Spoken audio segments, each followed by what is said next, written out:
BBC বাংলার television অনুষ্ঠান BBC প্রবাহে আপনাদের সবাইকে স্বাগত জানাচ্ছি। আমি শারমিন রমা। শুরুতেই দেখে নেব আজ কি থাকছে। ঢাকার মিটফোর্ড হাসপাতালের সামনে প্রকাশ্যে পিটিয়ে ও পাথর মেরে নৃশংস হত্যাকাণ্ড নিয়ে যেমন সমালোচনা তৈরি হয়েছে, তেমনি ওই ঘটনায় বিএনপির কর্মী জড়িত থাকায় দলটির বিরুদ্ধে ক্ষোভেরও বহিঃপ্রকাশ হচ্ছে। মিটফোর্ডে ওই হত্যাকাণ্ডের ভিডিও ব্যাপকভাবে ছড়িয়ে পড়ার পর বুয়েট ও ঢাকা বিশ্ববিদ্যালয়ে সাধারণ শিক্ষার্থীদের নাম ব্যবহার করে যেসব মিছিল হয়েছে, সেখান থেকে বিএনপি ও দলের ভারপ্রাপ্ত চেয়ারম্যান তারেক রহমানের বিরুদ্ধে স্লোগান দেওয়া হয়েছে। হত্যাকাণ্ডের পর নিহত ব্যক্তিকে ব্যবসায়ী ও যুবদল কর্মী আখ্যায়িত করে বিএনপির সহযোগী সংগঠন যুবদল এক সংবাদ সম্মেলনে জানায় যে তারা ঘটনার সাথে জড়িত ৫ জনকে সংগঠন থেকে আজীবনের জন্য বহিষ্কার করেছে। তবে একই সাথে তারা অভিযোগ করেছে ঘটনার সাথে সরাসরি জড়িত ছিল এমন ৩ জনকে আসামি তালিকায় রাখা হয়নি। এই ঘটনাকে কেন্দ্র করে বিএনপির ভারপ্রাপ্ত চেয়ারম্যান তারেক রহমান এমন প্রশ্ন তুলেছেন যে মব সৃষ্টি করে বিশৃঙ্খলা তৈরি করার পেছনে সরকারের মদদ রয়েছে কি না। স্ক্রিনে যাকে দেখেছি হত্যা করছে, তাকে কেন সরকার এখন পর্যন্ত অ্যারেস্ট করেনি? আমরা কি তাহলে দলে নেব যারা বিভিন্নভাবে মব সৃষ্টি করে একটি পরিস্থিতি তৈরি করতে যাচ্ছে, সেখানে সরকারের কোনো প্রশ্রয় আছে, প্রশাসনের কোনো প্রশ্রয় আছে, প্রশাসনের কারো কোনো প্রশ্রয় আছে, সেটাকে আমরা তাহলে ধরে নেব? সরকার বলছে ওই ঘটনায় জড়িত থাকার অভিযোগে এরই মধ্যে অন্তত ৭ জনকে গ্রেফতার করা হয়েছে। ঘটনায় আইন শৃঙ্খলা রক্ষাকারী বাহিনীর ভূমিকাও সরকার খতিয়ে দেখবে বলে এক সংবাদ সম্মেলনে জানিয়েছেন স্বরাষ্ট্র উপদেষ্টা। এই ঘটনায় প্রশাসনিক এবং আইন শৃঙ্খলা বাহিনীর কোনো শিথিলতা ছিল কিনা তাও সরকার গুরুত্ব সহকারে বিবেচনায় করবে এবং তাও খতিয়ে দেখতেছে। জনবহুল রাস্তায় দুপুরবেলা হওয়া এই নৃশংস হত্যাকাণ্ডের ঘটনা সরকারকে নতুন করে সমালোচনার মুখে ফেলেছে। অন্তর্বর্তী সরকার দায়িত্ব নেওয়ার ১১ মাস পরেও আইন শৃঙ্খলা পরিস্থিতি নিয়ন্ত্রণে পুরোপুরি ব্যর্থ হচ্ছে বলে অভিযোগ তুলছেন বিশ্লেষকরা। সরকার যদিও পরিস্থিতি সামাল দিতে চিরুনি অভিযান শুরু করার কথা বলছে।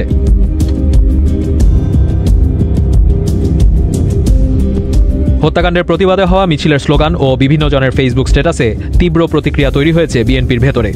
বিএনপির স্থায়ী কমিটির সদস্য সালাউদ্দিন আহমেদ বলছেন, দল থেকে সর্বোচ্চ ব্যবস্থা নেওয়া সত্ত্বেও এ ধরনের প্রচারণাকে পরিকল্পিত ও নোংরা রাজনীতির চর্চা বলে মনে করছেন তারা।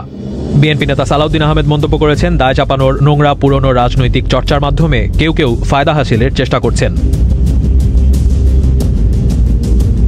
বিএনপি নেতারা মনে করছেন, হত্যার ঘটনার ভিডিও ছড়িয়ে পড়ার পর শুক্রবার রাতে বুয়েট সহ দেশের বিভিন্ন শিক্ষা প্রতিষ্ঠানে তারেক রহমানের নাম উল্লেখ করে যেসব স্লোগান দেওয়া হয়েছে ও সোশ্যাল মিডিয়ায় যে ধরনের প্রচারণা করা হয়েছে, সেগুলো পরিকল্পিত। বিএনপির নেতাকর্মীদের অপরাধে জড়িয়ে পড়ার প্রবণতা ক্রমশ বাড়ছে কিনা এমন প্রশ্নের জবাবে মিস্টার আহমেদ বলছেন, দলের জেলা থেকে শুরু করে তৃণমূল পর্যায়ে একটি শুদ্ধি অভিযান চালানোর সিদ্ধান্ত নিয়েছেন তারা। সালাউদ্দিন আহমেদ বলছেন, দলের মধ্যে শুদ্ধি অভিযানের যে পরিকল্পনা নেওয়া হয়েছে তাতে জেলা থেকে তৃণমূল পর্যন্ত দেখা হবে কারো রেকর্ড খারাপ কিনা। এ ধরনের ব্যক্তিদের বিরুদ্ধে দলের পক্ষ থেকে অগ্রিম ব্যবস্থা নেওয়া যায় কিনা সেটিও পর্যালোচনা করে দেখা হবে বলে জানিয়েছেন বিএনপি নেতা সালাউদ্দিন আহমেদ।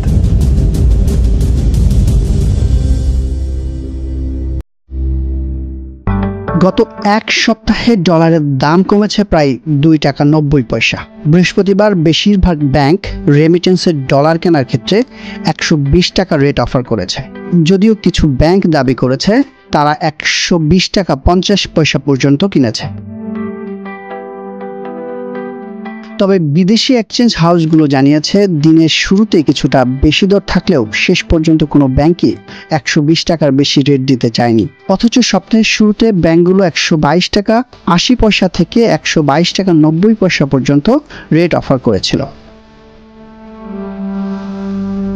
মিউচুয়াল ট্রাস্ট ব্যাংকের ব্যবস্থাপনা পরিচালক ও CEO Syed Mahbubur Rahman The Business স্ট্যান্ডার্ডকে বলেন, ব্যাংকগুলোর কাছে এখন ডলারের চাহিদা আগের তুলনায় অনেক কম। রেট কমার প্রবণতায় অনেক ব্যাংক ডলার ধরে রাখতে চাইছে না, বরং বিক্রির চেষ্টা করছে। মূলত আমদানি এলসি খোলার পরিমাণ কম আর রেমিটেন্স ও রপ্তানি ইনফ্লো ভালো থাকায় বাজারে ডলারের সরবরাহ বেড়ে গেছে। আর এদিকে একটি বিদেশি এক্সচেঞ্জ হাউসের কান্ট্রি হেড বলেন, আগে ব্যাংকগুলো আমাদের কাছ থেকে ডলার চেয়ে ফোন করত, তখন আমরা দিতে পারতাম না। এখন উল্টো পরিস্থিতি। আমি নিজে এক ব্যাংকের কাছে $10 মিলিয়ন বিক্রির প্রস্তাব দিয়েছিলাম, তারা কেবল $1 মিলিয়ন নিতে চেয়েছে। এভাবে চলতে থাকলে ডলারের দাম আরও কমবে। একই অভিজ্ঞতা জানিয়েছেন একটি শীর্ষস্থানীয় বেসরকারি ব্যাংকের ডেপুটি ম্যানেজিং ডিরেক্টর। তিনি বলেন, একটি এক্সচেঞ্জ হাউস থেকে 120 টাকা 80 পয়সা দরে 5 মিলিয়ন রেমিটেন্স ডলার বিক্রির প্রস্তাব এসেছিল, কিন্তু আমাদের ধারণা ছিল রেমিটেন্সের ডলার আরও কম দামে পাওয়া যাবে, তাই আমরা কিনিনি, কারণ বেশি দরে কিনলে পরবর্তীতে লোকসানে বিক্রি করতে হবে। গত ডিসেম্বরের শুরু থেকে ডলারের বাজারে অস্থিরতা দেখা দেয়। মাত্র 2 কার্যদিবসে ডলার টাকার বিনিময় হার 2 দফা রেকর্ড ভেঙে 128 টাকায় পৌঁছায়। পরে বাংলাদেশ ব্যাংকের হস্তক্ষেপে ডলারের দাম কমে আসে। চলতি বছরের মে মাসের মাঝামাঝি থেকে ডলার লেনদেন বাজারের উপর ছেড়ে দেওয়ার ঘোষণা দেয় বাংলাদেশ ব্যাংক। ফলে বাজারে অংশগ্রহণকারীরা নিজেদের মধ্যে দর ঠিক করে ডলার লেনদেন করার সুযোগ পান। ডলার বাজার দরে লেনদেন চালুর তাগাদা ছিল আইএমএফের পক্ষ থেকেও। গত কয়েক বছরে সরবরাহের তুলনায় বাজারে ডলারের চাহিদা বেশি ছিল। বিশেষ করে সরকারি আমদানির অনেক পেমেন্ট বকেয়া ছিল, যার জন্য রাষ্ট্রায়ত্ত ব্যাংকগুলোর ডলারের প্রয়োজন হতো। একইভাবে বেসরকারি খাতেও অনেক এলসির পেমেন্ট বাকি ছিল, যার চাপ পড়েছিল ডলারের দরে। এক শীর্ষস্থানীয় ব্যাংকের ডেপুটি এমডি বলেন, governor doctor Ahsan S Mansur দায়িত্ব নেওয়ার পর সরকারি বকেয়া আমদানির বিল পরিশোধের উপর জোর দেন। তবে রিজার্ভ থেকে ডলার না দিয়ে রাষ্ট্রায়ত্ত ব্যাংকগুলোকে বাজার থেকে সংগ্রহ করতে বলা হয়। এতে তারা বিপুল পরিমাণে রেমিটেন্সের ডলার কিনেছে। এমনও মাস গেছে যখন তারা প্রায় $1 বিলিয়ন সমপরিমাণ কিনেছে। এসব দিয়েই বকেয়া বিল পরিশোধ হয়ে গেছে। এখন তাদের আর অতিরিক্ত ডলারের প্রয়োজন নেই। একটি বেসরকারি ব্যাংকের ব্যবস্থাপনা পরিচালক বলেন, বর্তমানে দেশে বিনিয়োগ কার্যক্রম প্রায় স্থগিত। বিনিয়োগ না থাকলে আমদানিও কমে যায়, বিশেষত মূলধন, যন্ত্রপাতি ও কাঁচামাল। এখন যেটুকু আমদানি হচ্ছে তার বড় অংশই ভোগ্যপণ্য। এসব পণ্যের আমদানি একটি নির্দিষ্ট স্তরে স্থির থাকে, তাই ডলারের চাহিদা হঠাৎ বাড়ার সম্ভাবনা কম। অন্যদিকে রেমিটেন্স ও রপ্তানি আয়ের প্রভাব ভালো থাকায় ডলারের সরবরাহ ভালো, ফলে দাম আরও কমতে পারে। তবে বাংলাদেশ ব্যাংক বাজার থেকে ডলার কিনতে শুরু করলে দাম কিছুটা বাড়তে পারে। ভারতীয় এয়ার ডিফেন্স সিস্টেম আকাশ ক্ষেপণাস্ত্র কেনার ব্যাপারে আগ্রহ প্রকাশ করেছিল ব্রাজিল, কিন্তু হঠাৎ করে এ ব্যাপারে আলোচনা থামিয়ে দিয়েছে লাতিন আমেরিকার দেশটি। এর আগে ফ্রান্সও একই কাজ করে। ভারতের আনন্দবাজার পত্রিকায় প্রকাশিত এক খবরে বলা হয়েছে, ভারত থেকে ক্ষেপণাস্ত্র কেনার ব্যাপারে আলোচনা আপাতত স্থগিত করেছে ব্রাজিল। শুধু তাই নয়, ইউরোপের সঙ্গে চুক্তি করতে যাচ্ছে বলেও আভাস পাওয়া গেছে। সেক্ষেত্রে প্রতিরক্ষা সরঞ্জাম রপ্তানির ক্ষেত্রে বড় সড় ধাক্কা খাবে ভারত। মজার ব্যাপার হলো, এর আগে ফ্রান্সের ক্ষেত্রেও একই রকম অভিজ্ঞতার সম্মুখীন হতে হয়েছে ভারতকে। সম্প্রতি আকাশ ক্ষেপণাস্ত্র হাতে পেতে ভারতের সঙ্গে আলোচনা চালাচ্ছিল ব্রাজিল। নয়াদিল্লির প্রতিরক্ষা গবেষণা সংস্থা ডিফেন্স রিসার্চ ডেভেলপমেন্ট অর্গানাইজেশনের নকশায় এই ক্ষেপণাস্ত্র তৈরি করা হয়। জানা যায়, ইউরোপীয় সংস্থা MBDA থেকে এয়ার ডিফেন্স সিস্টেম কিনতে যাচ্ছে ব্রাজিল। বহুজাতিক কোম্পানিটির ব্যবসা ছড়িয়ে রয়েছে ব্রিটেন, ফ্রান্স ও ইটালিতে। এই 3 দেশের যৌথ মালিকানায় সংশ্লিষ্ট সংস্থাটি গড়ে তোলা হয়েছে। ব্রাজিলকে তারা যে হাতিয়ারটি সরবরাহ করবে তার পোশাকি নাম enhanced module air defence solution. এই সংক্রান্ত খবর প্রথম প্রকাশ্যে আনে CNN ব্রাজিল। ব্রাজিলের সেনাবাহিনীর এক উচ্চপদস্থ কর্মকর্তাকে উদ্ধৃত করে তারা জানায়, বর্ধিত মডিউল এয়ার ডিফেন্স সলিউশন হাতে পেতে MBDA এর সঙ্গে 500 কোটি রিঙ্গিতের চুক্তি হওয়ার কথা রয়েছে, যুক্তরাষ্ট্রের মুদ্রায় যেটা প্রায় $92 কোটি। ভারতের আকাশ প্রতিরক্ষা ব্যবস্থা থেকে মুখ ফিরিয়ে নেয়ার কারণও ব্যাখ্যা করেছেন সংশ্লিষ্ট সেনা কর্মকর্তা। CNN ব্রাজিলের প্রতিবেদন অনুযায়ী, ব্রাজিলীয় সেনাবাহিনীর দাবি, আকাশ ক্ষেপণাস্ত্রের পুরনো সংস্করণ বিক্রি করতে আগ্রহী ভারত। এর পাল্লা মাত্র 25 থেকে 30 কিলোমিটার। অন্যদিকে ইউরোপীয় সংস্থাটি তাদের বর্ধিত পাল্লার কমন অ্যান্টি এয়ার মডিউল ক্ষেপণাস্ত্র সরবরাহ করতে চাচ্ছে। এর পাল্লা 40 কিলোমিটারের বেশি। সেই কারণে প্রতিযোগিতার বাজারে পিছিয়ে পড়ে ভারতের ডায়নামিক্স লিমিটেড ও ভারত ইলেকট্রনিক্স লিমিটেডের যৌথ উদ্যোগে তৈরি আকাশ। এর আগে গত বছর ভারত থেকে Pinaka multi barrel rocket launcher কেনার ইচ্ছা প্রকাশ করে ফ্রান্স, কিন্তু গত এপ্রিলে জানা যায় সেই সিদ্ধান্ত থেকে অনেকটাই সরে গিয়েছে প্রেসিডেন্ট ইমানুয়েল ম্যাক্রো ও তার প্রশাসন। উল্টো নিজস্ব প্রযুক্তিতে একই ধরনের সমরাস্ত্র তৈরিতে মনোযোগ দিয়েছে নেপালিয়ানের দেশ। ফলে ক্ষেপণাস্ত্র সরঞ্জাম রপ্তানিতে ইউরোপের বাজারে পা ফেলার স্বপ্ন যে দিল্লির এখনই পূরণ হচ্ছে না তা বলাই বাহুল্য। কেন হঠাৎ পিনাকার ব্যাপারে মন বদল করল ফ্রান্স সরকার ও সেনা? বিশ্লেষকদের দাবি এর নেপথ্যে রয়েছে একাধিক কারণ। প্রথমত, রাশিয়া ইউক্রেন যুদ্ধ থেকে শিক্ষা নিয়ে সমরাস্ত্রের ক্ষেত্রে বিদেশি নির্ভরতা কমাতে চাইছে প্যারিস। বিষয়টি নিয়ে জোরালো প্রশ্ন তুলেছেন সেখানকার রাজনৈতিক নেতৃবৃন্দ। আর তাই ঘরের মাটিতে প্রতিরক্ষা গবেষণা এবং শিল্পের উপর জোর দিয়েছেন ইমানুয়েল ম্যাক্রো। দ্বিতীয়ত, 2005 সাল থেকে উচ্চ ক্ষমতা সম্পন্ন রকেট ব্যবহার করে আসছে মার্কিন সেনাবাহিনী। সেগুলোর পোশাকি নাম M142 হিমার্স। এই সমরাস্ত্রের ইউরোপীয় সংস্করণ প্রায় তৈরি করে ফেলেছে ফ্রান্স। সূত্রের খবর, সে কারণেই পিনাকার থেকে আপাতত মুখ ঘুরিয়ে নিয়েছে ম্যাক্রো সরকার। বিশ্বের অস্ত্রের বাজারে আমেরিকা, রাশিয়া, পশ্চিম ইউরোপের একাধিক দেশ এবং চীনের প্রভাব সবচেয়ে বেশি। বিশ্লেষকদের দাবি, সেখানে ভারতকে কিছুতেই জায়গা ছেড়ে দিতে নারাজ সংশ্লিষ্ট রাষ্ট্রগুলোর যাবতীয় প্রতিরক্ষা সংস্থা। এক সপ্তাহে 2টি জাহাজে হুথিদের হামলার ভিডিও আবারও চাঞ্চল্য তৈরি করেছে গোটা বিশ্বে। হুথিদের প্রকাশিত ভিডিও ফুটেজে তাদের জাহাজে উঠে দখল নেওয়া এবং এক পর্যায়ে ধারাবাহিক বিস্ফোরণ ঘটিয়ে জাহাজ ডুবিয়ে দিতে দেখা যায়। এই হামলাগুলো অন্যরকম কারণ এগুলো ছিল সহিংস, সুসংগঠিত এবং জটিল। হুথিরা ছোট নৌকায় চড়ে জাহাজের কাছে গিয়ে হামলা করতে ছোট অস্ত্র, রকেট চালিত গ্রেনেড ব্যবহার করে। এরপর বোমা বহনকারী নৌকা ও ড্রোন ব্যবহার করে শেষ পর্যন্ত ডুবিয়ে দেয়। এটি নতুন ধরনের কৌশল, যেখানে একযোগে বিভিন্ন অস্ত্র ব্যবহার করা হয়েছে এবং উপকূল থেকে ক্ষেপণাস্ত্রও ছোড়া হয়েছে। জাহাজে থাকা নিরাপত্তা রক্ষীরা পাল্টা গুলি চালালেও এই মাত্রার হামলা থামাতে পারেনি। এই ঘটনা আবারও দেখিয়ে দেয় যে হুথি হামলা কতটা বড় ধরনের হুমকি হয়ে উঠছে। হুথিদের দিক থেকে আগের মতোই গাজায় ইসরায়েলে আগ্রাসন বন্ধের কথা বলা হচ্ছে। অবশ্য সম্প্রতি ইসরায়েল হুথি স্থাপনা লক্ষ্য করে হামলা চালিয়েছিল। এর পরপরই হুথিদের এই নতুন হামলার ভিডিও আসে। তবে এর পেছনে অন্য কৌশলগত কারণও থাকতে পারে বলে ধারণা করা হচ্ছে। ইয়েমেনের মার্কিন দূতাবাস হুথিদের বিরুদ্ধে জাহাজের ক্রুদের অপহরণের অভিযোগ করেছে। গাজা যুদ্ধের শুরুর দিকে হুথিরা 25 জন ক্রুকে 1 বছর আটকে রেখেছিল, যারা এবছর জানুয়ারিতে মুক্তি পায়। আশঙ্কা করা হচ্ছে এবারও তারা একই কৌশল নিতে পারে। প্রশ্ন উঠছে, যেসব জাহাজকর্মী হুথিদের হাতে পড়েছেন তাদের কি হুথিরা চলমান গাজা যুদ্ধবিরতি আলোচনায় সুবিধা নিতে একটি চাপ তৈরির কৌশল হিসেবে ব্যবহার করছে কিনা? আপাতত মনে হচ্ছে এমন কিছু হামলাই বড় আন্তর্জাতিক কোম্পানিগুলোকে লোহিত সাগর ও সুয়েজ খালে জাহাজ চালাতে নিরুৎসাহিত করার জন্য যথেষ্ট। এর আগেও হুথিদের হামলা লোহিত সাগরে বাণিজ্যিক জাহাজ চলাচলের জন্য হুমকি সৃষ্টি করেছিল। বিশ্বে পণ্য পরিবহনের গুরুত্বপূর্ণ পথ সুয়েজ প্রণালী এবং লোহিত সাগর। সে পথ এড়াতে হলে আফ্রিকার অপর দিক দিয়ে প্রায় 3500 নটিক্যাল মাইল পথ বাড়তি ঘুরে জাহাজ চলাচল করতে হয়। যাতায়াতের সময়ও প্রায় 10 দিন বেড়ে যায়। মে মাসে আন্তর্জাতিক জাহাজ চলাচলের ওপর হামলার প্রতিক্রিয়ায় ইয়েমেনের 7 সপ্তাহের তীব্র মার্কিন হামলার পর হুথিরা যুক্তরাষ্ট্রের সাথে একটি যুদ্ধবিরতি চুক্তিতে সম্মত হয়। এখন হুথিদের সাম্প্রতিক হামলার পরে কি হতে পারে?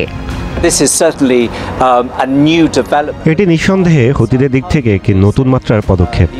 গত বছরের শেষ দিক থেকে বন্ধ হলেও তারা এখন ইসরায়েলি লক্ষ্যবস্তুর উপর হামলা আরও বাড়াচ্ছে। কয়েক মাস আগে যুক্তরাষ্ট্রকে টার্গেট না করার যে সমঝোতা হয়েছিল সেটা এখন পর্যন্ত বহাল আছে বলেই মনে হচ্ছে। তবে এভাবে চলতে থাকলে যুক্তরাষ্ট্র আবারও জড়িয়ে পড়তে পারে এই সংঘর্ষে। কিছুদিন আগেও ইসরায়েল ইয়েমেনে হুথিদের লক্ষ্য করে হামলা চালিয়েছে। হুথিদের এবারের হামলার পর ইসরায়েল আবারও ইয়েমেনে হুথিদের লক্ষ্য করে পাল্টা হামলা চালাতে পারে।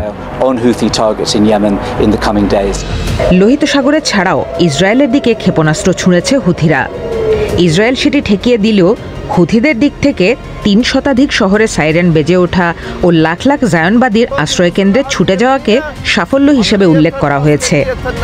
গাজা যুদ্ধের প্রেক্ষাপটে হুথিরা আগেই ইসরায়েলের সাথে সংঘাতে যুক্ত হয়ে গিয়েছিল।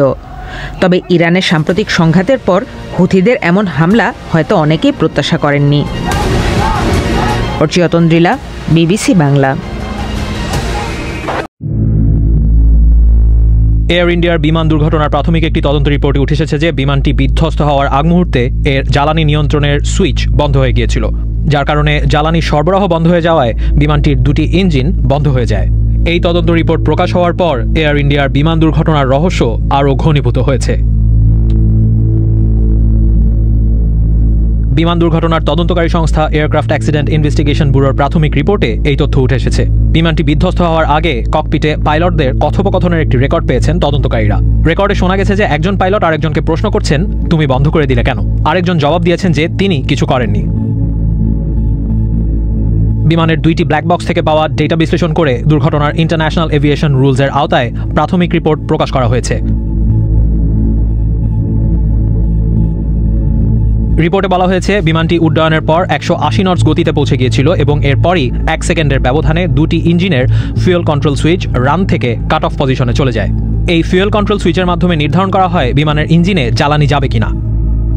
বোয়িং 787-এ পাইলটদের হাতের কাছে এই সুইচ থাকে।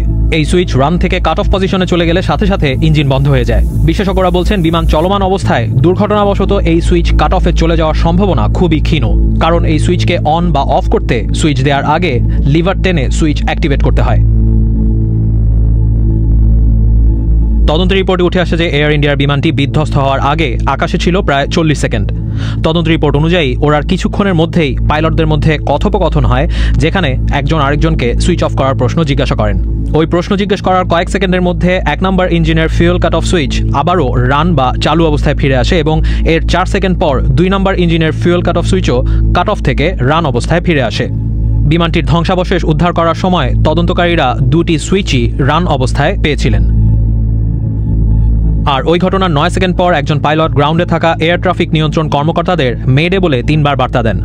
সাধারণত পাইলটরা সংকটের মুখে পড়লে এয়ার ট্রাফিক কর্মকর্তাদের 3 বার এই বার্তা দিয়ে বোঝান যে বিমানটি মারাত্মক সংকটে পড়েছে ও তাদের দ্রুত সহায়তার প্রয়োজন।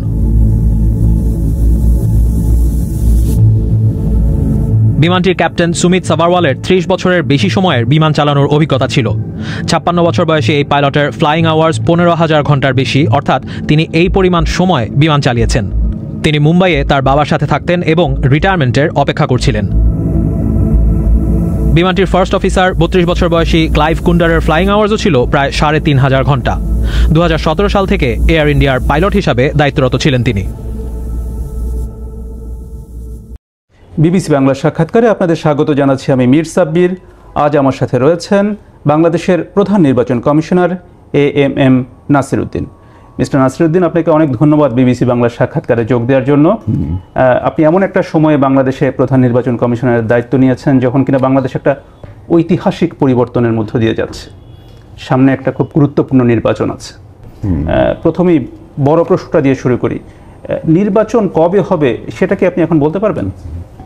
It's very difficult for me to respond because I myself don't know the exact date. সঠিক তারিখটা আপনি তারিখ ডেটটা পোলিং ডেটটা জানি না, এপ্রিলের ফার্স্ট হাফে বলা হচ্ছে। That kind of thing will be communicated to us with some idea that please go ahead, this is the range. আর সরকার আপনাদেরকে জানাবেন যে এই সময়ের মধ্যে হতে পারে, সেটা এখনো জানাননি? না, সেটা এখন আপনি যেমন জানেন আমি জানি যে আইদার ফেব্রুয়ারির রমজান মাসের আগে অথবা এপ্রিলে, যেটা সবসময় উনি বলে আসছেন। সেটাই জানি, যেটা আপনি জানেন, দেশবাসী জানে, ওনার বক্তব্য থেকে আমিও সেটাই জানি। আসলে যে সরকার থেকে একটা সংবাদ সম্মেলন করে কিন্তু বলা হয়েছে যে আইন শৃঙ্খলা রক্ষাকারী বাহিনীকে তারা প্রস্তুত হতে বলেছেন। তো সরকার আপনাদেরকে কিছু বলেননি যে কবে নির্বাচন হতে পারে বা এই সময়ের মধ্যে হতে পারে? সেরকম বলেন নাই, সেরকম বলেন নাই। আমরা ধরে নিচ্ছি, ইট ইজ আওয়ার অ্যাসাম্পশন, যে বর্তমানে যে টাইম ফ্রেমটা বলা হচ্ছে either early February before Ramadan or it may be sometime in the first half of April. এটা হতে পারে, এরকম এপ্রিলের প্রথম দিকে হতে পারে। আমরা প্রথম থেকেই ডিসেম্বরকে টার্গেট করে প্রস্তুতি নিচ্ছিলাম, বিকজ উনি তখন ডিসেম্বর টু জুন বলছিলেন।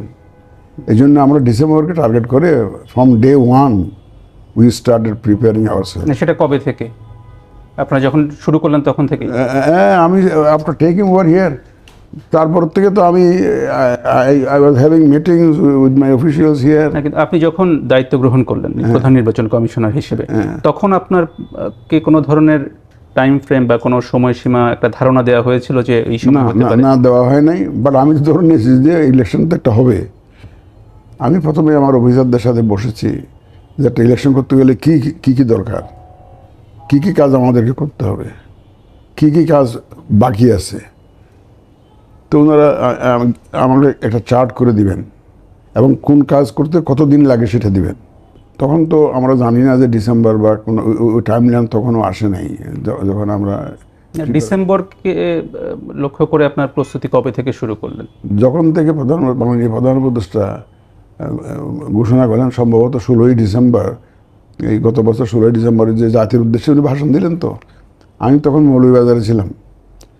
ওখানে বসে বোধহয় আমি শুনলাম যে উনি একটা অ্যানাউন্সমেন্ট শুনলাম যে উনি either it will be in December অথবা ইন জুন, এইটা শুনলাম ওনার বক্তব্যের মধ্যে। আপনারা শোনার পরে ভাবলেন যে ডিসেম্বরের মধ্যে হতে পারে, সেই হিসাবে প্রস্তুতিটা আমরা বাড়িয়ে দিলাম।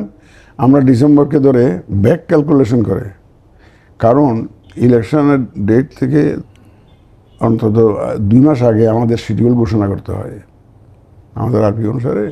কারণ ইলেকশন পোলিং ডেট পর্যন্ত এবং অ্যানাউন্সমেন্ট থেকে পোলিং পর্যন্ত যে কর্মকাণ্ডগুলো আমাদের দরকার, তাতে এমন না এবারে 2 মাস সময় না হলে পারা যায় না। যেমন ধরেন নমিনেশন ফাইল করার জন্য একটা সময়, 2 মাস সময়টা আপনাদের তফসিল ঘোষণা থেকে শুরু করে 2 মাস সময় আপনাদের কমপক্ষে লাগবে। আপনার কথায় মনে হচ্ছে যে আপনারা এই তথ্যগুলো মানে গণমাধ্যম থেকে পাচ্ছেন, মানে সরকারের সাথে সরকার আপনাদের সাথে কোনো আলোচনা বা কিছু জানানো আমাদের প্রস্তুতি নিয়ে সরকারের কাছ থেকে কোনো গাইডেন্সও নাই, পরামর্শও নাই, আদেশও নাই, নির্দেশও নাই, নাথিং।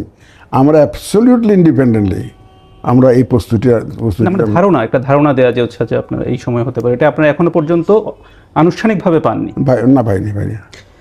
কিছুদিন আগে আপনি প্রধান উপদেষ্টা অধ্যাপক মোহাম্মদ ইউনূসের সাথে দেখা করেছেন, একটা একান্ত বৈঠক হয়েছিল আপনাদের, কি কথা হয়েছে? দেখেন, আমি এখানে দায়িত্ব নেওয়ার পরে ওনার সাথে আমার কোনো এই ধরনের একটা কোনো ফর্মাল কোনো মিটিং হয়নি। দেখা হয়েছে বিভিন্ন ঈদের দিন বা এই ধরনের কোনো অনুষ্ঠানে যখন থাকে ওইটুকুই। তো আমি মনে করলাম যে ওনার সাথে একটা ফর্মাল একটা দেখা করা দরকার। এটা মূলত ছিল সৌজন্য সাক্ষাৎকার। আসলে এখন এজেন্ডা ভিত্তিক আলোচনার জন্য আমি যাইনি, এটা সৌজন্য সাক্ষাৎকার।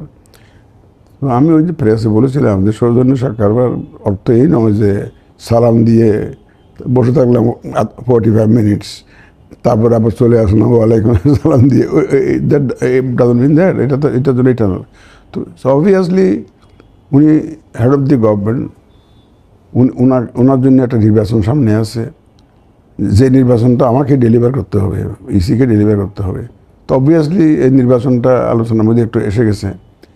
তো শুধু উনি জানতে চেয়েছেন যে আমাদের প্রিপারেশনের অবস্থা কী, স্ট্যাটাসটা কী, আমরা কতদূর এগিয়েছি, প্রস্তুত কীরকম, এটা জানতে চেয়েছিলেন।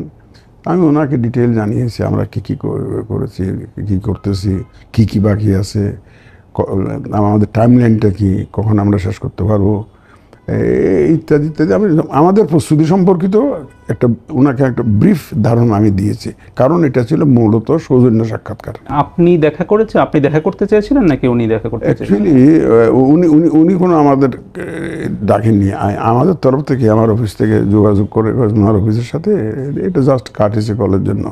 কারণ আমরা মনে করতেছিলাম যে এখানে আরও কারণ আছে। অনেক ধরনের বক্তব্য আসতেছিল, সাংবাদিকরাই জিজ্ঞেস করতেছিল সরকারের সাথে আপনাদের যোগাযোগ নাই, কোনো ধরনের কানেকশন নাই। এটা একটা মনে হচ্ছে যেন একটা অবিশ্বাস্য ঘটনা, এরকম একটা মনে হচ্ছে। তো আমি দেখলাম যে অন্তত দেখা করলে এই জিনিসটা অ্যাভয়েড করা যাবে। তো আমরা চাইছিলাম উনি একটা অ্যাপ্রোপ্রিয়েট টাইম দিয়েছেন, ওইভাবে গেছি আর কি। আপনি বলছিলেন যে নির্বাচনের প্রস্তুতি নিয়ে উনি জানতে চান, কিন্তু আপনি জানতে চান নাই যে নির্বাচন কবে হতে পারে, কারণ সেই ধারণাটা তো আপনি যেটা বলছেন সেটা তো সরকারকে দিতে হবে। সেটা আমি জানতে চাই নাই, কারণ আমি তো ওনার পজিশন দেখতেছি। কোনো কোনো রাজনৈতিক দল একটু আর্লি চায়, কোনো কোনো রাজনৈতিক দল একটু পরে চায়, ইত্যাদি নানা রকম প্রবলেম আছে। তাহলে আমি মনে করলাম যে ওনার কাছ থেকে ডেট নিয়ে আলোচনা করাটা আমার জন্য অ্যাডভাইজেবল হবে না। সেই জন্য আমি ওনার কাছ থেকে টাইম নিয়ে, এই জন্য টাইম নিয়ে ওনার তো বক্তব্য ওপেনলি পাবলিকলি করতেছেন উনি, এবং ওনার এই পাবলিক স্টেটমেন্টের থেকে তো আমরা ডেট সম্বন্ধে যেটুকু আপনারা জানেন আমি কি সেটুকুই জানি আসলে স্পেসিফিক ডেট সম্পর্কে। কিন্তু ওই 2 মাস আগে শিডিউল ঘোষণার আগে তো নিশ্চয়ই আমাদেরকে জানাবে, কারণ শিডিউল ঘোষণা করবো আমরাই, তখন পুলিং ডেটটা আমাদেরকে ঘোষণা করতে হবে, এবং এন্টায়ার স্কেডিউল যেটা এটা আমাদেরকে ঘোষণা করতে হবে। সরকার প্রধানের সাথে প্রধান নির্বাচন কমিশনারের একান্ত বৈঠক, এটা কিছুটা ব্যতিক্রম, বাংলাদেশের সাধারণত হয় না। দেখেন, this is a special type of situation, special type of government. এটা নিউট্রাল গভর্নমেন্ট উনি, আমিও নিউট্রাল। এখন যখন পলিটিক্যাল গভর্নমেন্ট যখন পাওয়ার থাকে, ওনার আন্ডারে একটা হেড অফ দি গভর্নমেন্টের আন্ডারে একটা দল থাকে, অবভিয়াসলি সিভিল ইলেকশন কমিশন যখন দেখা করবে এটা একটা কোয়েশ্চেনেবল, কারণ উনি দেখে দলের নেতৃত্বে আছেন, তো ওই একটা পার্টিকুলার দল দেখবেন যে বেনিফিট পাইতেছে, এই জন্য সাধারণত ডিসকারেজ করা হয়। বাট এমন একটা এখন এই বাংলাদেশের সিচুয়েশন যে সরকার প্রধানের নিজস্ব কোনো দল নয়, উনি কোনো দলের পক্ষের নয়, সুতরাং এখানে আমিও নির্দলীয়ভাবেই কাজ করব, উনিও নির্দলীয়। তা আমি মনে করলাম যে এখানে কোনো অসুবিধা থাকার কথা না। মানে আপনি এটাকে সমস্যা মনে করেননি যেহেতু নির্দলীয় সরকার? সেই কারণে একদম মনে করিনি। আপনি বলছিলেন যে 2 মাস আগে আপনারা জানলে আপনারা তফসিল ঘোষণা করবেন, তার মানে কি আপনারা 2 মাস আগেই জানবেন? কারণ সাধারণত যেটা দেখা যায় যে নির্বাচনের আগে হয়তো 6 মাস আগে একটা রোড ম্যাপ দেওয়া হয় নির্বাচনের। তো যদি ফেব্রুয়ারি, যেটা বলা হচ্ছে রোজার আগে নির্বাচনের একটা সম্ভাবনার কথা বলা হচ্ছে, অর্থাৎ ফেব্রুয়ারিতে, সেক্ষেত্রে সময় খুব বেশি নেই। সেই রোড ম্যাপের ব্যাপারে আপনারা কিছু ভেবেছেন বা কিছু? অ্যাকচুয়ালি দেখেন, 2 মাস আগে মানে 2 মাস আমার সময় দরকার, অ্যানাউন্স যেদিন শিডিউল করব তার থেকে 2 মাস সময় দরকার টিল দ্য পুলিং ডে পর্যন্ত। এইটার মানে এই নয় যে যেদিন ঘোষণা করবো ওই দিন সকালবেলা আমাকে জানাইলো আর আমি অন এয়ার চলে গেলাম, এটা বিষয়টা সেরকম না। ওই 2 মাস মিনিমাম দরকার, তো নিশ্চয়ই ওনারা আমাদেরকে আগে জানাবেন, আমরা সেভাবে তো আমার তো প্রস্তুতি ঘোষণার জন্য তো একটা প্রস্তুতি দরকার, কারণ এর মধ্যে আমরা তো ধরেন ইলেকশনের জন্য যাবতীয় প্রস্তুতি নিয়ে ফেলবো ইনশাল্লাহ। যেটা বলছিলাম যে আগামী রোজার আগে অর্থাৎ ফেব্রুয়ারিতে যদি নির্বাচনের কথা আসে বা নির্বাচনের জন্য আপনারা বলছেন এখন আপনারা ওভাবে করে চিন্তা করছেন, প্রস্তুতি নিচ্ছেন, আপনারা কি এটার জন্য প্রস্তুত যে ফেব্রুয়ারিতে নির্বাচন করার জন্য? যদি এখন যদি বলা হয় আপনারা সেটার জন্য প্রস্তুত আছেন? সম্পূর্ণ প্রস্তুত যদি হয় আমাদের তরফ থেকে। আমরা, কারণ আমার রেসপন্সিবিলিটি, আমরা এমনভাবে করতে চাই যে ওনারা যেই তারিখে পুলিং ডেট চান, যেদিন ভোট হয় সেদিন যাতে আমরা একটা free, fair and credible election জাতিকে উপহার দিতে পারি, সেই লক্ষ্যে আমরা প্রস্তুতিটা নিচ্ছি। কিছু রাজনৈতিক দল বলছে যে নির্বাচনের মতো করার মতো পরিবেশ এখন নেই, এটার বিষয়ে আপনার কি মতামত? অ্যাকচুয়ালি রাজনীতিবিদদের তো বক্তব্যের উপরে তো আমরা কোনো গাইডেড না। রাজনৈতিক দলরা নানা ধরনের কথাবার্তা বলে, কি কোনো দল ফেব্রুয়ারিতে ইলেকশনের কথা বলে পরে আবার ব্যাক ট্র্যাক করেছে যে না এখন সংস্কারের আগে হতে পারবে না, নানা ধরনের তো বলে। এটা হলো রাজনৈতিক। কিন্তু তারা বলছেন যে আইন শৃঙ্খলার নাজুক পরিস্থিতির কথা বলছেন, যেটা মব ভায়োলেন্স বা দলবদ্ধ সহিংসতা যেটা নিয়ন্ত্রণ করা যাচ্ছে না সেটার কথা বলছেন। তো এর মাঝে নির্বাচন আয়োজন করাটা কি আপনাদের জন্য কঠিন হবে? চ্যালেঞ্জিং হবে, but it is possible. Challenging কারণ বলছি কেন, এখন তো আইন শৃঙ্খলা পরিস্থিতি 5ই অগাস্টে যা দেখছিলেন বা 8ই অগাস্টে লাস্ট ইয়ার যা দেখছিলেন, অনেক ইমপ্রুভ করে গেছে না? অনেক ইমপ্রুভ করেছে। তো সুতরাং নির্বাচন যখন হবে ওই সময়ের মধ্যে দেখবেন যে এভরিথিং ইজ ইন প্লেস, অসুবিধা হবে না। আর বিশেষ করে প্রত্যেকটা রাজনৈতিক দল, ছোট হোক বড় হোক, তারা কিন্তু সুষ্ঠু নির্বাচনের কথা বলে আসছে প্রথম থেকেই। কেউ বলে নাই যে আমি এত আগের মতো নির্বাচন চাই, কেউ বলছে না। জনগণ যদি আপনার সাথে থাকে না, কোনো রকমের কোনো মব বা কোনো রকম আইনশৃঙ্খলা পরিস্থিতি আপনাকে তো ক্ষতি করতে পারবে না, কারণ জনগণ যদি আপনার সাথে থাকে, তারা যদি জনগণ তো মব বা যেটা দলবদ্ধ সহিংসতা বলা হচ্ছে, জনগণ তো সেটা চায় না, কিন্তু সেটা তো নিয়ন্ত্রণে আসেনি এখনো পর্যন্ত, দেখা যাচ্ছে যেটা হচ্ছে নিয়মিত। এবং আমি কনফিডেন্ট যে ইলেকশন যখন হবে, মাননীয় প্রধান উপদেষ্টা প্রেস সচিব যেটা ব্রিফিং দিয়েছেন, আপনি তো বলছিলেন যে পুলিশকে নির্দেশ, শুধু পুলিশকে নয়, উনি তো আইন শৃঙ্খলা বাহিনী মানে আর্মি থেকে আরম্ভ করে আর্মি কীভাবে ডেপ্লয়মেন্ট হবে, তারপরে বিজিবি কীভাবে হবে ইত্যাদি নানাবিধ করেছেন। কিন্তু সুতরাং এই চ্যালেঞ্জেসগুলো সামনে রেখে কিন্তু সরকারের যেমন তার নিজস্ব প্রস্তুতি চলছে, আমাদেরও কিন্তু একই রকম আমাদের এই সব চ্যালেঞ্জগুলো কিন্তু আমাদের মাথায় আছে, আমরা ওগুলো বিবেচনায় রাখছি এবং সেগুলো অ্যাড্রেস করার জন্য আমরা প্রস্তুত এবং সেই ধরনের ব্যবস্থা আমরা নেব। তার মানে আইন শৃঙ্খলা নিয়ে আপনার মনে করছেন না যেটা খুব সমস্যা হবে এবং নির্বাচনের জন্য এটা বাধা হয়ে দাঁড়াবে সেটা?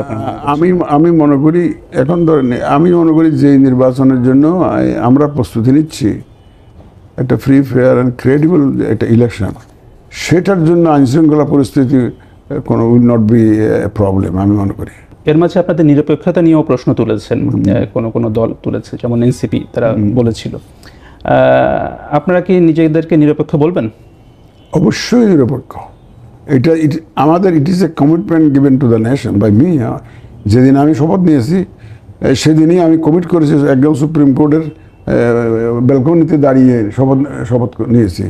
এবং নট অনলি দ্যাট, এখানে আমাদের অফিসিয়াল যারা এখানে আমার অফিসে কাজ করেন, ওই যে গত ভোটার্স ডে 2 মার্চ 1 রমজান সবাইকে হাত তুলে শপথ করিয়েছি আমি যে আপনারা সবাই একটা সুষ্ঠু নিরপেক্ষ নির্বাচনের জন্য নিউট্রালি কাজ করবেন, এমন ওয়াদা আমার কাছে দেন। আজকে 1 রমজান, আপনারা অধিকাংশ এখানে মুসলমানরা আসছেন, হাত তুলে আমাকে সমর্থন দেন, সবাই হাত তুলে বলে দাঁড়িয়ে গেছেন যে আমরা আসছি আমার এটা করার জন্য। সুতরাং ইসি নিয়ে কেউ প্রশ্ন তুলতেছে, ওই রাজনৈতিক বক্তব্য এগেন দিতে পারে, বাট যখন দেখবে সময়ের বিবর্তনে, যখন দেখবে যে আমরা কাজ করছি নিরপেক্ষভাবে এবং আস্তে আস্তে যখন আমাদের কর্মকাণ্ড আরও সম্প্রসারিত হবে, তারা রিয়েলাইজ করবে যে না, এই ইলেকশন কমিশনটা নিরপেক্ষ আছে, তাদের আস্থা আমাদের উপর আসবে।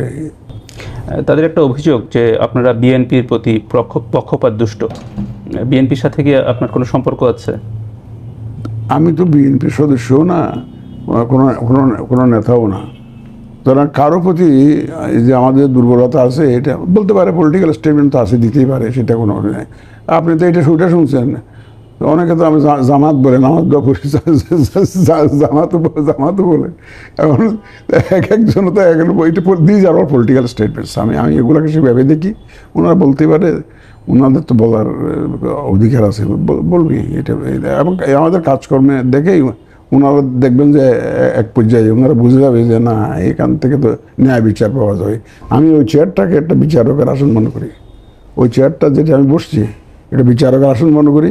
সুতরাং আমার হাত দিয়ে যাতে অবিচার না হয়, আমি সবার জন্য যাতে আমি সমান সুযোগ, লেভেল প্লেয়িং ফিল্ড যাতে ইনশিওর করতে পারি, আমি সেভাবে একজন বিচারকের মতো করেই আমি এই কাজটা করতে চাই।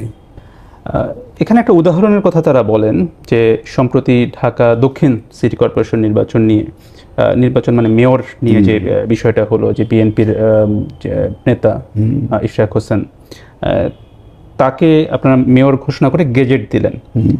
সেটা আপনারা আদালতের নির্দেশে দিয়েছেন, কিন্তু আপনারা সেই গেজেট দেওয়ার আগে আপিলের দিকে কেন গেলেন না? দেখেন, ওটা অর্ডারটা আসছিল নির্বাচনী ট্রাইব্যুনাল থেকে। আমাদের এই যে নির্বাচনী অপরাধ কীভাবে ডিল করবে আমাদের আইনে বলা আছে। ওটা ছিল লোকাল গভর্নমেন্ট ইলেকশন আইনের অধীনে, যে আপনি যদি অপরাধ চিন্তা করেন যে আপনার অপোনেন্ট আপনার প্রতি ইনজাস্টিস করেছে, কোনো মিসম্যানেজমেন্ট করেছে, কোনো সন্ত্রাসী কর্মকাণ্ড করে জিতে গেছে, আপনার উচিত হবে প্রথম ট্রাইব্যুনালে যাওয়া, অথবা দেন ওখানে ফেল করলে আপনি অ্যাপিলেট ট্রাইব্যুনাল আপনি যাবেন। এই ট্রাইব্যুনালগুলো আমরা গঠন করে দিই। তো এটা আমার গড়া একটা কোর্টে আমি কি পক্ষভুক্ত হতে পারি? এটা আইনের বিধানও নাই, আর এটা ডিজায়ারেবলও না। ওটা ডাইরেকশন ফ্রম দি ট্রাইব্যুনাল।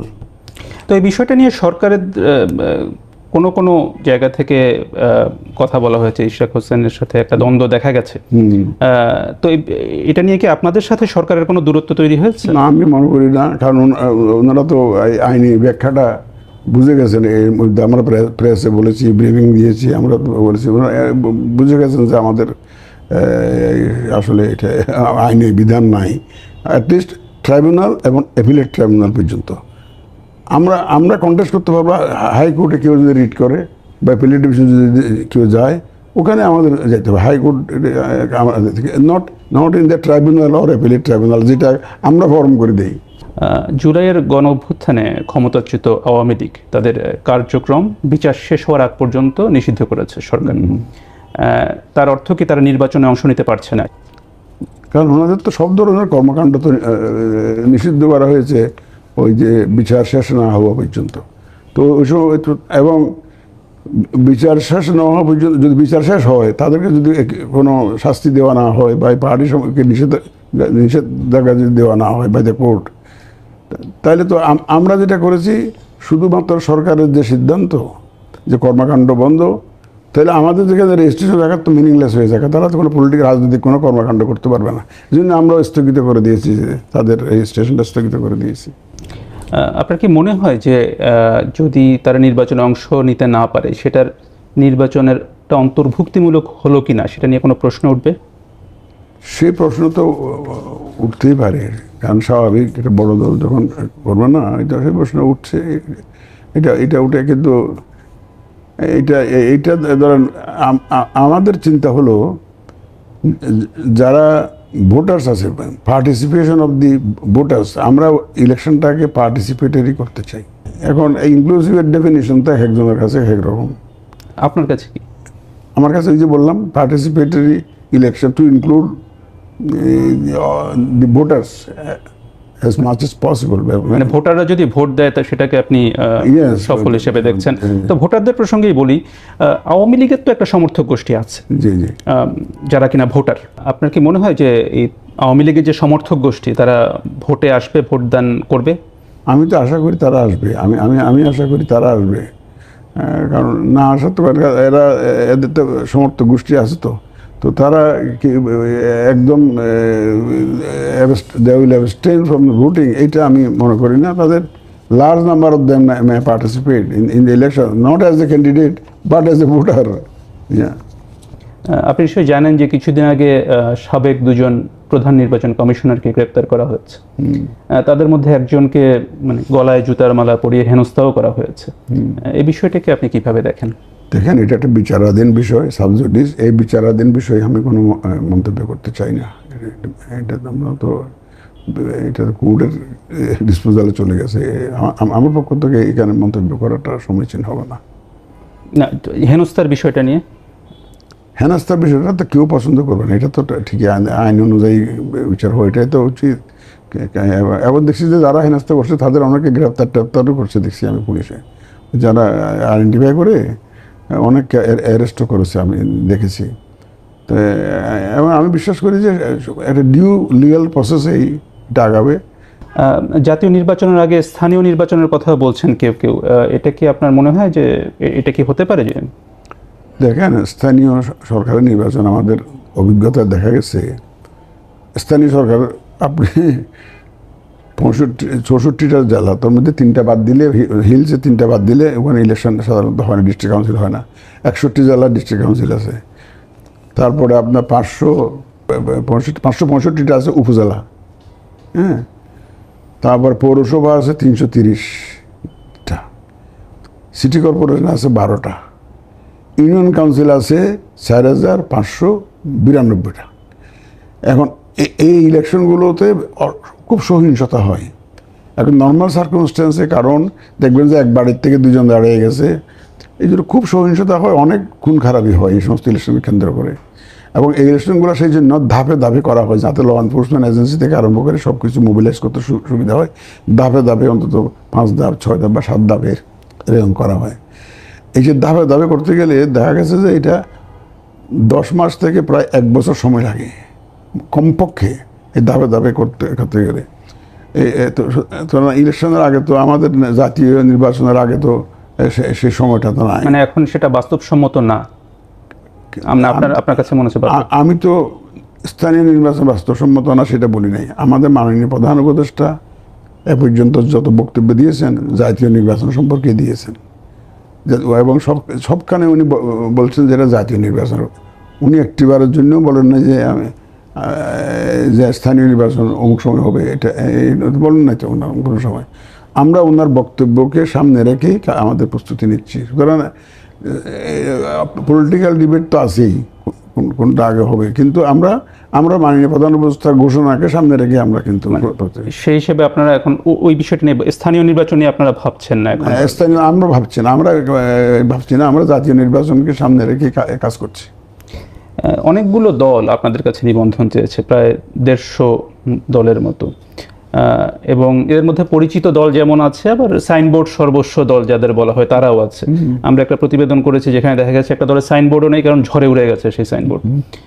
তো এই নিবন্ধনের ব্যাপারে আপনারা কি করবেন? কারণ নির্বাচন তো সময় খুব বেশি নেই। তো আমাদের তো স্ক্রুটিনি শুরু হয়ে গেছে, আমরা সব আবেদনগুলো আমরা পর্যালোচনা করছি, এবং করে যাদের যে সমস্ত ডকুমেন্ট শর্ট আছে, শর্ত আছে তো কী কী ডকুমেন্ট লাগবে, তো আমরা তাদেরকে কিছুদিন সময় দেব, যে মেবি 2 উইকস 15 দিন সময় দেব, যে আপনার আবেদনের মধ্যে এই জিনিস শর্ট আছে। হয়তো দেখবেন যে 100টা উপজেলার দলের অফিস থাকতে হবে, ওনারা আছে হয়তো 40টার আছে।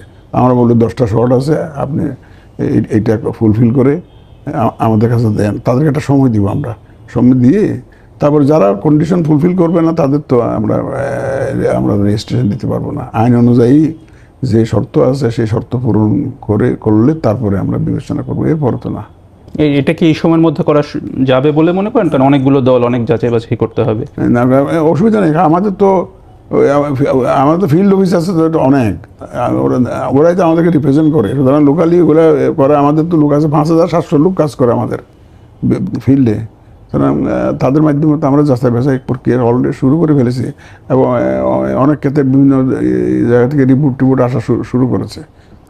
এই দলগুলোর মধ্যে একটা আলোচিত দল হচ্ছে এনসিপি, যারা জুলাইয়ের ছাত্র নেতৃত্বদেরকে দিয়ে তৈরি হয়েছে। তারা প্রতীক হিসেবে শাপলা ফুল একটি প্রতীক চেয়েছে। এটা নিয়ে একটা বিতর্ক হচ্ছে, যেহেতু জাতীয় ফুলও শাপলা বাংলাদেশে। এই বিষয়ে আপনারা কোনো সিদ্ধান্ত নিয়েছেন? বিষয়টা আমরা খুব সিরিয়াসলি বিবেচনা করেছি আমাদের কমিশনের একটা সিদ্ধান্ত হলো, আমরা কোনো সিদ্ধান্ত কনসেনসাস ছাড়া নিই না। মানে কোনো মেজরিটি ডিসিশন নিয়ে কোনো যে আমরা সিদ্ধান্ত নিই না, বা আমি এটা কোনো সিদ্ধান্ত চাপিয়ে দিতে পারি না। যে কমিশন, এই 5 জন মিলেই কিন্তু আমরা কমিশন। আগের দেখেছি একসময় ওই মেজরিটি দিয়ে ওনারা কাজ করেছেন। মাহবুব তালুকদার সাহেব, মরহুম মাহবুব তালুকদার সাহেব, উনি একদিকে কথা বলতেন, অন্যান্য কমিশনাররা আরেকদিকে কথা বলতেন। আমাদের এখানে কি শুনেছেন আপনি কোনোদিন আমরা দলাদলি করেছি? আমরা কনসেনসাস তো। এই শাপলা নিয়ে আমরা অনেক ইনভেস্টিগেট করেছি, এক্সামিন করেছি বিষয়টা। কিছু আইনি বিষয় আছে এখানে, ন্যাশনাল এই যে ফ্ল্যাগ এবং এই যে এমব্লেম নিয়ে একটা আইনই আছে। আরও একটা বিষয় আছে এখানে, এনসিপি চেয়েছে, ওর আগে কিন্তু নাগরিকত্ব চেয়েছিল, এবং শুধু তাই নয়, এই 8-10 দিন 15 দিন আগে নাগরিকত্বের একটা প্রতিনিধি দল আমার কাছে আসছিল, এবং তাদের মেইন ফোকাস হলো ওই শাপলা, যে স্যার আমরা শাপলা চেয়েছি, আপনারা আমাদেরকে দেন নাই। যখন যেহেতু আমাদের তালিকার মধ্যে নাই, রুলের মধ্যে তো আমাদের প্রতীকের তালিকা আছে, ওখানে শাপলা নাই, আমরা ওদের আবেদনটা পেন্ডিং রেখেছি। তো ওনারা বললেন যে দেখেন, আমরা কিন্তু অনেক আগে কিন্তু অ্যাপ্লাই করেছি, এনসিপি করেছে পরে, আর আমি একটা রেজিস্টার্ড দল, এনসিপি এখনও রেজিস্ট্রেশনই পায়নি। আবার আমাদের আইন অনুযায়ীও যারা আগে ক্লেম করবে চেঞ্জ করার জন্য, এটা আমাদেরকে এন্টারটেন করতে হয়। সুতরাং এই সুযোগটা সীমিত। আপনার সিদ্ধান্ত কি নিয়েছেন? আমরা সিদ্ধান্ত যে আইন অনুযায়ী বললাম তো, যদি দিতে হয় আমাদের তো তখন তো ওই নাগরিককে দিতে হবে। মানে যারা আগে চেয়েছে তাদের আপনারা দেবেন তাদেরকে, নাকি আপনারা শাপলা প্রতীকটা দেবেন? শাপলা প্রতীক দেবেন। আইনের কিছু আইনি ইস্যু আসে তো, এই জন্য আমরা কমিশনে বসে সিদ্ধান্ত নিয়েছি যে এই শাপলাকে আমরা প্রতীক হিসাবে রাখবো না। আচ্ছা, মানে কেউ পাচ্ছে না তাহলে শাপলা প্রতীক? না, কেউ পাচ্ছে না, আমাদের সিদ্ধান্ত তাই। প্রতীকের বিষয়ে বলি, আপনারা জামায়াতে ইসলামীকে তারা যখন নিবন্ধন ফিরে পেয়েছে, তাদের যে পূর্ববর্তী প্রতীক ছিল দাড়িপাল্লা, সেটা আপনারা দিয়েছেন, ফিরিয়ে দিয়েছেন। তো এটা আপনারা কোন প্রক্রিয়ায় করলেন? কারণ সেটাও তো ছিল না প্রতীকের তালিকার মধ্যে, বাদ দেওয়া হয়েছিল। বাদ দেওয়া হয়েছিল তো ওটা ওই যে একটা কোর্টের একটা রায় ছিল যে তাদের নিবন্ধন বাতিল করার জন্য, সম্ভবত 13 সালে নিবন্ধন বাতিল মানে সাথে লঘু ইয়ে সহ প্রতীক সহ, তখন আমরা রুলটাকে ইয়ে করে দিয়েছি। এখন আমরা অ্যাপিলেট ডিভিশনের একটা জাজমেন্ট পেয়েছি যে এনাদের এটা যাতে আমরা এটা যে স্ট্যাটাস, সেটা তো নিবন্ধন ফিরিয়ে দিতে বলেছে। আমরা যে অর্ডারে ওনাদের রেজিস্ট্রেশনটা বাতিল করেছি, এবং রেজিস্ট্রেশনের মধ্যে সবসময় আমাদের কোনো পার্টিকে যখন রেজিস্ট্রেশন দিই, রেজিস্ট্রেশন প্লাস প্রতীক দিতে হয়।